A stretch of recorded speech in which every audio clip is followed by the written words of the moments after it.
আজ 22শে মে শুক্রবার জানিয়ে দেব আজকের বাছাই করা 50টি তাজা সংবাদ। খবরের শুরুতেই হেডলাইন্স। শিক্ষকদের কণ্ঠরোধের চেষ্টা, সরকারি অগণতান্ত্রিক নির্দেশিকা প্রত্যাহারের দাবি উঠছে শিক্ষা মহলে। স্বামী অভিষেক বন্দ্যোপাধ্যায়, স্ত্রী সায়নী ঘোষ, সেই ফ্ল্যাটে যেতেই ফাঁস রহস্য। বন্ধ হচ্ছে কন্যাশ্রীর 25,000 টাকা। স্কুল শিক্ষকদের বড় দাবিতে তোলপাড় বাংলা। কি করতে চলেছে নতুন বিজেপি সরকার?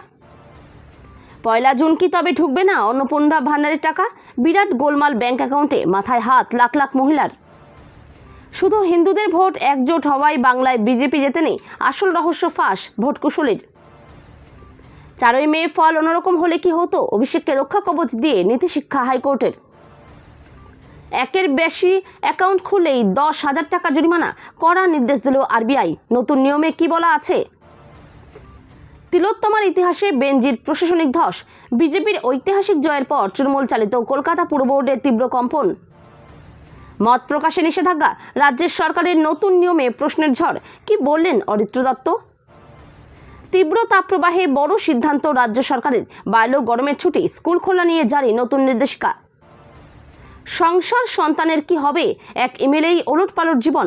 আমেরিকায় কর্মী ছাঁটাইয়ের জেরে দেশ ছাড়ার মুখে হাজারো ভারতীয়। গরুর গড় আয়ুই 15 বছর, তাছাড়া আইনও কার্যকর ছিল না।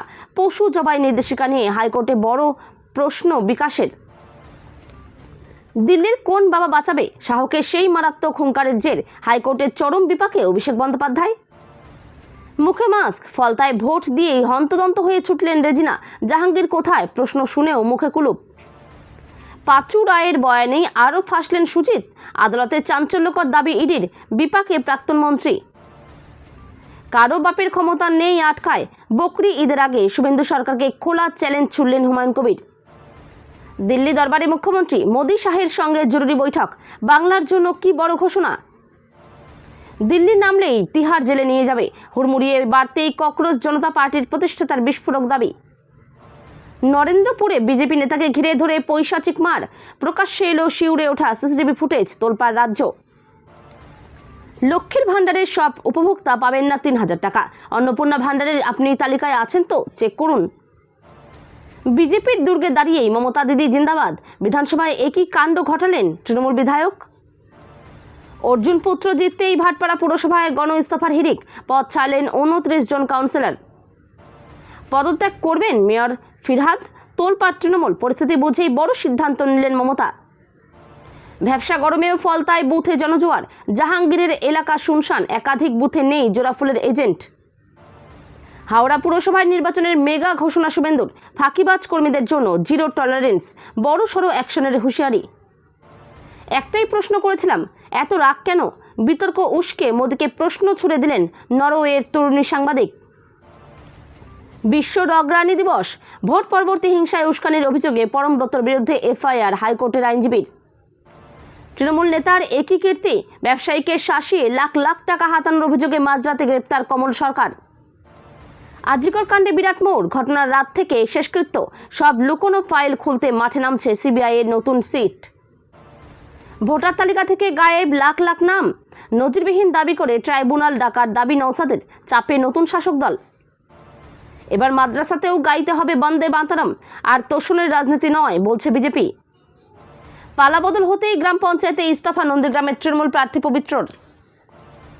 হাওড়া স্টেশনে বেআইনি অনুপ্রবেশকারী ধরা পড়লেই খাইয়ে দাইয়ে সোজা বনগাঁ সীমান্তে পাঠান আরপিএফকে, বললেন শুভেন্দু। আধার কার্ডের এই কাজটা না করলে বেকার ভাতার 3,000 টাকা পাবেন না। জরুরি আপডেট। প্রতি মাসে 15,000 টাকা। 1 জুন থেকে বাংলায় শুরু ধামাকাদার প্রকল্প। সুবিধা পাবেন কারা? আবেদন কিভাবে? আইপিএলে রাজনীতি ছোঁয়া। কেকেআর ম্যাচে দিলীপ ঘোষের জন্য ঝালমুড়ির ব্যবস্থা করলেন সৌরভ গাঙ্গুলি। চন্দ্রনাথের ঘটনায় ভুল গ্রেপ্তার, আদালতের নির্দেশে মুক্তি রাজ সিংয়ের। 2,000 টাকা অ্যাকাউন্টে জমা পড়বে, এই সরকারি স্কিম নিয়ে এলো আপডেট। গরমে আগুন ছুটছে কার্যত, ঘরে টেকায় দায় হয়ে উঠছে। বর্ষা কবে? জানালো আবহাওয়া দপ্তর। কালবৈশাখীর দাপটে দক্ষিণবঙ্গে প্রবল বৃষ্টি, 5 জেলায় কমলা সতর্কতা জারি। এতক্ষণ শুনছিলেন আপনারা সংবাদ শিরোনাম, এবার শুনবেন বিস্তারিত খবর। সার্ভিস রুল বলছে সাম্প্রদায়িক উস্কানিমূলক মন্তব্য বা সরকারি গোপন নথি প্রকাশ্য করলে তা অপরাধ হিসেবে গণ্য হয়। গণমাধ্যমে মত প্রকাশ করলে ঊর্ধ্বতন কর্তৃপক্ষকে শুধুমাত্র অবগত করার কথা বলা হয়েছে। রাজ্যে বিজেপি সরকার গঠন হয়েছে এখনও 1 মাস হয়নি। এর মধ্যেই রাজ্য সরকার তাদের কণ্ঠরোধ করতে চাইছে বলে অভিযোগ তুললেন শিক্ষকদের একাংশ। গত বুধবার প্রকাশিত বিজ্ঞপ্তি প্রত্যাহারেরও দাবি জানালেন তারা। ওই দিন মুখ্য সচিব মনোজ অগ্রওয়ালের জারি করা নির্দেশিকাটি রাজ্যের সমস্ত দপ্তর, কমিশনার, জেলা প্রশাসন এবং পুলিশ প্রশাসনের কাছে পাঠানো হয়েছে। IAS, WBCS, পশ্চিমবঙ্গ পুলিশ সার্ভিসের আধিকারিকদের পাশাপাশি রাজ্যের অন্যান্য সরকারি কর্মচারী, জেল কর্মী, সরকারি অনুদানপ্রাপ্ত শিক্ষা প্রতিষ্ঠান, বোর্ড, পুরসভা, পুর নিগম ও স্বশাসিত সংস্থার কর্মীদের ক্ষেত্রেও এই নিয়ম প্রযোজ্য হবে। বিজ্ঞপ্তিতে স্পষ্ট বলা হয়েছে, সরকারের পূর্ব অনুমতি ছাড়া কোনো সরকারি কর্মী কোনো সংবাদ মাধ্যম আয়োজিত অনুষ্ঠানে যোগ দিতে পারবেন না। স্বামী অভিষেক বন্দ্যোপাধ্যায়, স্ত্রী সায়নী ঘোষ চর্চিত 19D7 ট্যাঙ্ক লেনের ফ্ল্যাটে গিয়ে পুরো আধিকারিকরা এমনই দেখেছেন বলে একাধিক রিপোর্টে দাবি করা হলো। সংবাদ মাধ্যম TV9 বাংলার রিপোর্ট অনুযায়ী বুধবার ওই ফ্ল্যাটে যান পুরো আধিকারিকরা। দরজায় বড় বড় অভিসানী লেখাও দেখতে পান। পরে ফ্ল্যাট থেকে বেরিয়ে এসে এক ব্যক্তি জানান তার নাম অভিষেক বন্দ্যোপাধ্যায়, একটি বেসরকারি সংস্থায় কাজ করেন, আর স্ত্রীর নাম হলো সায়নী ঘোষ, তিনি স্কুলে শিক্ষকতা করেন। তাদের সঙ্গে দূর দূরান্ত দিয়েও রাজনীতির কোনো যোগ নেই। ছোট পরিবার নিয়ে তারা ওই ফ্ল্যাটে থাকেন বলে অভিষেক জানিয়েছেন। কিন্তু আচমকা তাদের ফ্ল্যাট নিয়ে যে অহেতুক আলোচনা শুরু হয়েছে তা নিয়ে চূড়ান্ত বিরক্তি প্রকাশ করেছেন অভিষেক। তিনি জানিয়েছেন বছর 4 ধরে ওই ফ্ল্যাটে থাকছেন, কিন্তু 2 রাজনৈতিক ব্যক্তিত্বের নামের সঙ্গে মিল থাকায় যে ঝঞ্ঝাটের মুখে পড়তে হচ্ছে সেটা চূড়ান্ত বিরক্তিকর। অতীতেও পুরো আধিকারিকরা তাদের বাড়িতে এসেছিলেন, সব রকম সহযোগিতা করা হচ্ছে বলেও দাবি করেছেন অভিষেক। 26 বিধানসভা নির্বাচনে বঙ্গ রাজনীতিতে এসেছে এক ঐতিহাসিক পরিবর্তন। বাংলার মসনদে বসার পর থেকেই নতুন বিজেপি সরকার একের পর এক বড় সিদ্ধান্ত ও পদক্ষেপ গ্রহণ করছে। স্বাভাবিকভাবেই নতুন সরকারের প্রতি সাধারণ জনগণের প্রত্যাশার পারদও ক্রমশ চড়ছে। এই আবহে রাজ্যের অন্যতম জনপ্রিয় প্রকল্প কন্যাশ্রী নিয়ে এক বড় খবর সামনে আসছে, যা নিয়ে ইতিমধ্যেই রাজ্য জুড়ে জোর চর্চা শুরু হয়েছে। কন্যাশ্রী বন্ধের দাবি তুলছেন শিক্ষকদের একাংশ। কারণ কি, 2013 সালে চালু হওয়া কন্যাশ্রী প্রকল্পের মূল উদ্দেশ্য ছিল বাল্যবিবাহ রোধ এবং মেয়েদের উচ্চশিক্ষায় উৎসাহিত করা। এই প্রকল্পে 13 থেকে 18 বছর বয়সী ছাত্রীরা এককালীন 25,000 টাকা পর্যন্ত আর্থিক সহায়তা পায়। তবে এবার এই জনপ্রিয় প্রকল্পের হ্রাস টানার দাবি তুলেছেন রাজ্যের শিক্ষকদের একাংশ। এই প্রকল্পে হ্রাস টেনে বা খরচ বাঁচিয়ে সেই অর্থ সরাসরি স্কুলের পরিকাঠামোগত উন্নয়নের খাতে ব্যবহার করা হোক। অনেক পড়ুয়া প্রকৃতপক্ষে এর জন্য যোগ্য না হলেও সেই সুবিধা পেয়ে যাচ্ছে। আগামী 1 জুন থেকেই উপভোক্তাদের অ্যাকাউন্টে সরাসরি পৌঁছে যাবে অন্নপূর্ণা ভান্ডার প্রকল্পের আর্থিক অনুদান। কিন্তু এই খুশির খবরের মাঝেই তৈরি হয়েছে এক বিরাট দুশ্চিন্তা। সরকারি নিয়ম অনুযায়ী এই প্রকল্পের টাকা সরাসরি ডাইরেক্ট বেনিফিট ট্রান্সফার বা DBT লিঙ্কের মাধ্যমে উপভোক্তাদের ব্যাংক অ্যাকাউন্টে পাঠানো হবে। কিন্তু সাম্প্রতিক প্রশাসনিক পর্যালোচনায় দেখা যাচ্ছে রাজ্যের এক বিপুল পরিমাণ আবেদনকারীর ব্যাংক অ্যাকাউন্টে এখনও DBT অপশনটি চালু করা নেই। শুধু অন্নপূর্ণা ভান্ডারই নয়, বর্তমান সময়ে অন্যান্য সমস্ত সরকারি প্রকল্পের সুবিধা পাওয়ার ক্ষেত্রেও এই লিঙ্ক বাধ্যতামূলক করায় সাধারণ মানুষের উদ্বেগ আরও বাড়ছে। সময় মতো এই প্রক্রিয়া সম্পন্ন না হলে টাকা আটকে যাওয়ার প্রবল আশঙ্কা তৈরি হয়েছে। কেন আটকে যেতে পারে সরকারি অনুদান? আর্থিক বিশেষজ্ঞদের মতে, ব্যাংক অ্যাকাউন্টের সঙ্গে পরিচয়পত্রের নম্বর সঠিকভাবে যুক্ত না থাকলে কিংবা DBT অপশনটি নিষ্ক্রিয় থাকলে সরকারি টাকা অ্যাকাউন্টে ঢুকবে না। আপনার পরিচয়পত্রটি যে নির্দিষ্ট ব্যাংক অ্যাকাউন্টের সঙ্গে ম্যাপ বা সিট করা আছে, সরকারি অনুদানের টাকা ঠিক সেই অ্যাকাউন্টেই জমা হয়। এতদিন যে হিন্দু ভোট একজোট হচ্ছিল না, সেটাই বিজেপির বাংলা জয়ের প্রধান কারণ।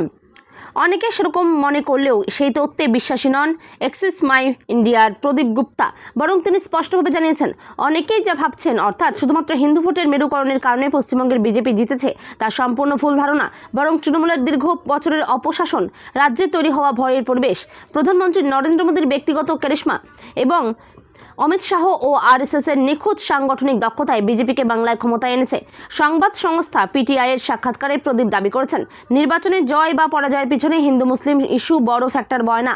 যখন কেউ বিজেপির এই আধিপত্যকে কেবল হিন্দু ভোটের একজোট হওয়ার ফল বলে দাবি করে, তখন আসলে সেই রাজ্যে হওয়া ভালো কাজ ও উন্নয়নকে ছোট করে দেখা হয়। অভিষেক বন্দ্যোপাধ্যায়কে রক্ষা কবচ হাইকোর্টের। 31শে জুলাই পর্যন্ত রক্ষা কবচ বিচারপতি সৌগত ভট্টাচার্যের। অভিষেককে তদন্তের নোটিশ দিয়ে ডেকে পাঠালে তদন্তে সহযোগিতা করবে। আদালতের অনুমতি ছাড়া বিদেশ যেতে পারবে না। ন্যূনতম 48 ঘন্টা আগে নোটিশ দিতে হবে অভিষেককে, নির্দেশ বিচারপতি সৌগত ভট্টাচার্যের। মামলার পরবর্তী শুনানি হবে 20 জুলাই। বৃহস্পতিবার হাইকোর্টে ছিল অভিষেক বন্দ্যোপাধ্যায়ের রক্ষা কবচ মামলার শুনানি। বিচারপতি সৌগত ভট্টাচার্যের বেঞ্চে শুনানি ছিল এদিন।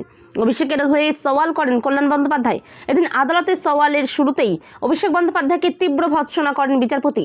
বলেন, 3 বারের সাংসদ, সর্বভারতীয় সাধারণ সম্পাদক তৃণমূলের কেন এমন দায়িত্বজ্ঞানহীন মন্তব্য করেন? ভোটের আগে কেন এমন মন্তব্য করবেন? সর্বভারতীয় সম্পাদকের এই মন্তব্য? প্রশ্ন বিচারপতি সৌগত ভট্টাচার্যের। আইনত কটি ব্যাংক অ্যাকাউন্ট রাখতে পারবেন স্পষ্ট করে নির্দেশ দিয়েছে আরবিআই।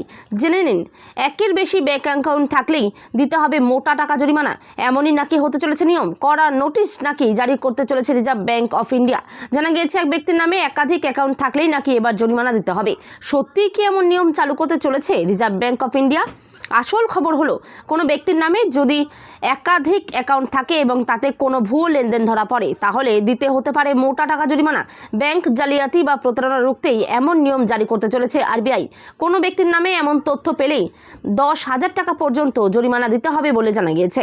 নতুন নির্দেশিকা অনুযায়ী এক ব্যক্তির নামে একাধিক অ্যাকাউন্ট থাকলে সেখানে সমস্ত লেনদেনের হিসাব নিকেশ রাখতে হবে। কোনো ভুয়ো লেনদেন রাখা চলবে না। 2026-এর বিধানসভা নির্বাচনে ভারতীয় জনতা পার্টির ঐতিহাসিক জয়ের মাধ্যমে পশ্চিমবঙ্গে এক যুগান্তকারী রাজনৈতিক পট পরিবর্তন ঘটে গিয়েছে। আর এই মহানাটকীয় পালা বদলের রেশ কাটতে না কাটতেই এবার কি পুরোপুরি ভেঙে পড়ল তৃণমূল চালিত কলকাতা পুরসভার শাসনভার? নবান্নে গেরুয়া ঝড় ওঠার পর থেকে পুরসভার অন্দরে যে নজিরবিহীন অচলাবস্থা তৈরি হয়েছে, তা আজ এক চরম মাত্রায় পৌঁছল। প্রশাসনিক মহলে তুমুল শোরগোল ফেলে দিয়ে প্রথমে বাতিল করা হয়েছিল অত্যন্ত গুরুত্বপূর্ণ মেয়র পরিষদ বৈঠক। সেই রেশ কাটার আগেই আজ খোদ পুর সচিবের এক জরুরি বিজ্ঞপ্তির মাধ্যমে স্থগিত করে দেওয়া হলো কলকাতা পুরসভার মাসিক অধিবেশনও। এ পরপর দুটি সর্বোচ্চ নীতি নির্ধারক বৈঠক এভাবে অনির্দিষ্টকালের জন্য স্তব্ধ হয়ে যাওয়ার ঘটনা কলকাতা পুরসভার ইতিহাসে কার্যত নজিরবিহীন এবং অত্যন্ত তাৎপর্যপূর্ণ। রাজ্য সরকারি কর্মীদের জন্য জারি হওয়া নতুন কড়া নির্দেশিকা ঘিরে সাধারণ মানুষের মধ্যে ব্যাপক জল্পনা তৈরি হয়েছে। পশ্চিমবঙ্গ সরকারের মুখ্য সচিবের দপ্তর থেকে all India service, WBCS, WBPS সহ সমস্ত স্তরের সরকারি ও আধা সরকারি কর্মচারীদের জন্য একটি গুরুত্বপূর্ণ সার্কুলার জারি করা হয়েছে। এই নির্দেশিকায় মূলত 5টি বড় নিষেধাজ্ঞা আরোপ করা হয়েছে। অনুমতি ছাড়া কোনো মিডিয়া বা স্পন্সার্ড প্রোগ্রামে অংশ নেওয়া যাবে না। পূর্ব অনুমতি ছাড়া সংবাদপত্র, রেডিও বা অন্য মাধ্যমে কোনো লেখা বা বক্তব্য রাখা যাবে না। নির্দিষ্ট সরকারি নির্দেশ ছাড়া কোনো তথ্য বা নথি সংবাদ মাধ্যমকে দেওয়া যাবে না। কেন্দ্র বা রাজ্য সরকারের কোনো নীতি বা সিদ্ধান্তের সমালোচনা করে মিডিয়া বা সোশ্যাল মিডিয়ায় মন্তব্য করা যাবে না। কেন্দ্র, রাজ্য বা অন্য রাজ্যের সঙ্গে সম্পর্কের অবনতি ঘটাতে পারে এমন কোনো প্রচার করা যাবে না।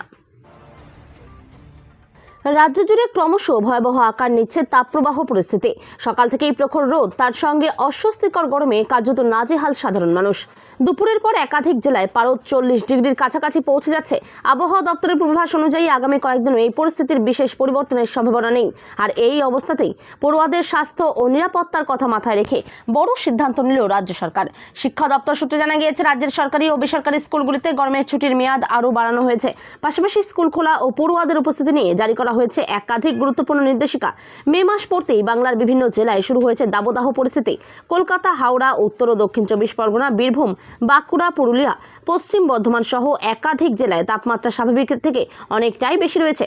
শুধু তাপমাত্রায় নয়, বাতাসে আর্দ্রতার পরিমাণও বেড়ে যাওয়ায় অস্বস্তি আরও বাড়ছে। ফলে রাস্তায় বেরোলেই অসুস্থ হয়ে পড়ছেন বহু মানুষ। বহু বছর ধরে আমেরিকার বড় বড় প্রযুক্তি সংস্থার ভিত গড়েছেন ভারতীয় ইঞ্জিনিয়ার ও সফটওয়্যার ডেভেলপাররা।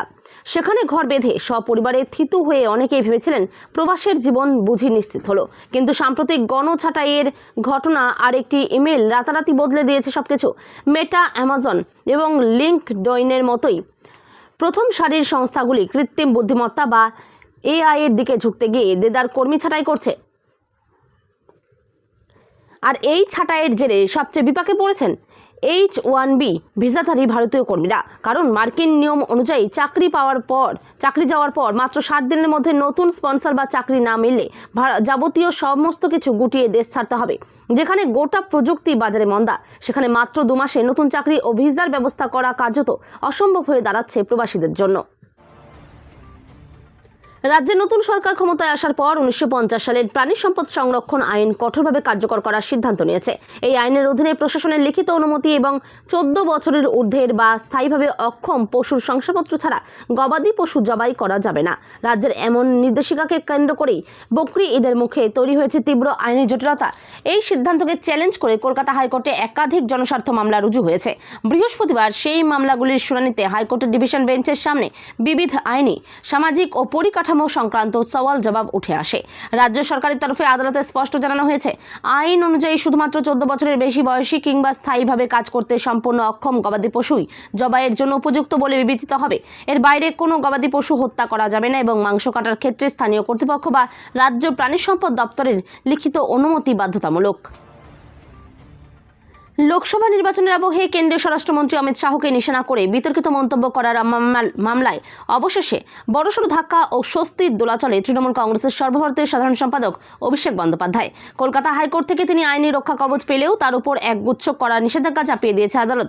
বিচারপতি সৌগত ভট্টাচার্যের একক বেঞ্চ নির্দেশ দিয়েছে, আগামী 31 জুলাই পর্যন্ত অথবা মামলার নিষ্পত্তি না হওয়া পর্যন্ত অভিষেকের বিরুদ্ধে কোনো রকম জবরদস্তিমূলক ব্যবস্থা নিতে পারবে না পশ্চিমবঙ্গ পুলিশ।